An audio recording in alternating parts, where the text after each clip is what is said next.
Ooh, here we go. Very last video. Woo, last video.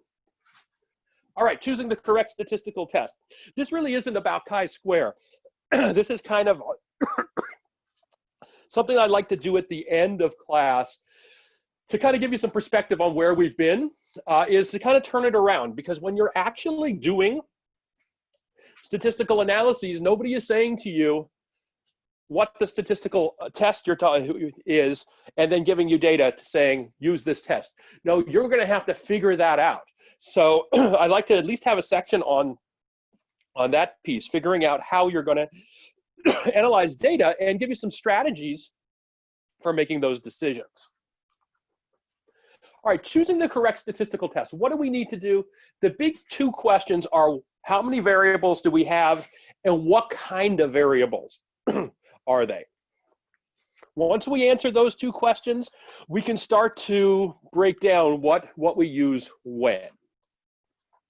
So we've seen approaches where we have a single variable. If that single variable is a continuous variable, it's the one sample t-test. It could be the one sample z, but as we talked about, that test isn't very useful. Excuse me, isn't very useful in the wild. If we have a single variable and it's categorical, the question there is how things are broken into categories. How are the categories distributed? And that's going to be a chi-square goodness of fit test. If we have two variables, there are three different combinations we can see.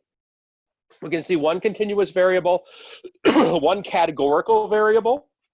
That's generally going to be, excuse me, it's a little smoky today. That's generally going to be an independent samples t-test, that or a one-factor ANOVA.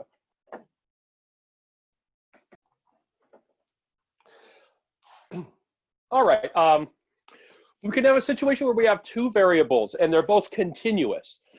Well, the tests that we've seen there are correlation and or simple linear regression.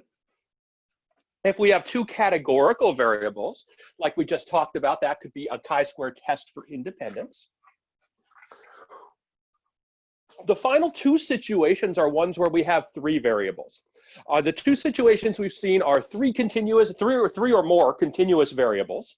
And that's where we would use a procedure like multiple regression, kind of one of the real workhorses in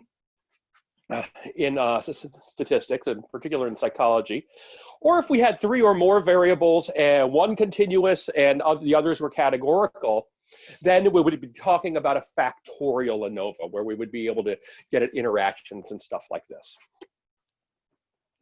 All right, you've reached the end of the videos. I want to encourage everybody, if you've enjoyed this course, next semester I will be teaching analysis of variance in the same format. I think that that's always a really great course. It's a class where you share space with the graduate students. Everybody really learns a lot there. I would definitely encourage those of you who've enjoyed this class to take that class, and also the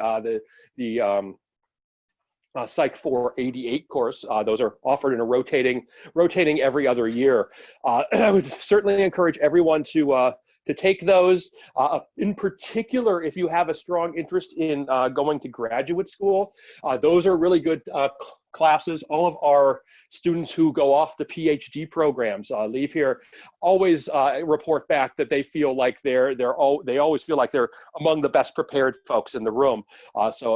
Because of those classes. All right, thanks for listening. Thanks for tuning in.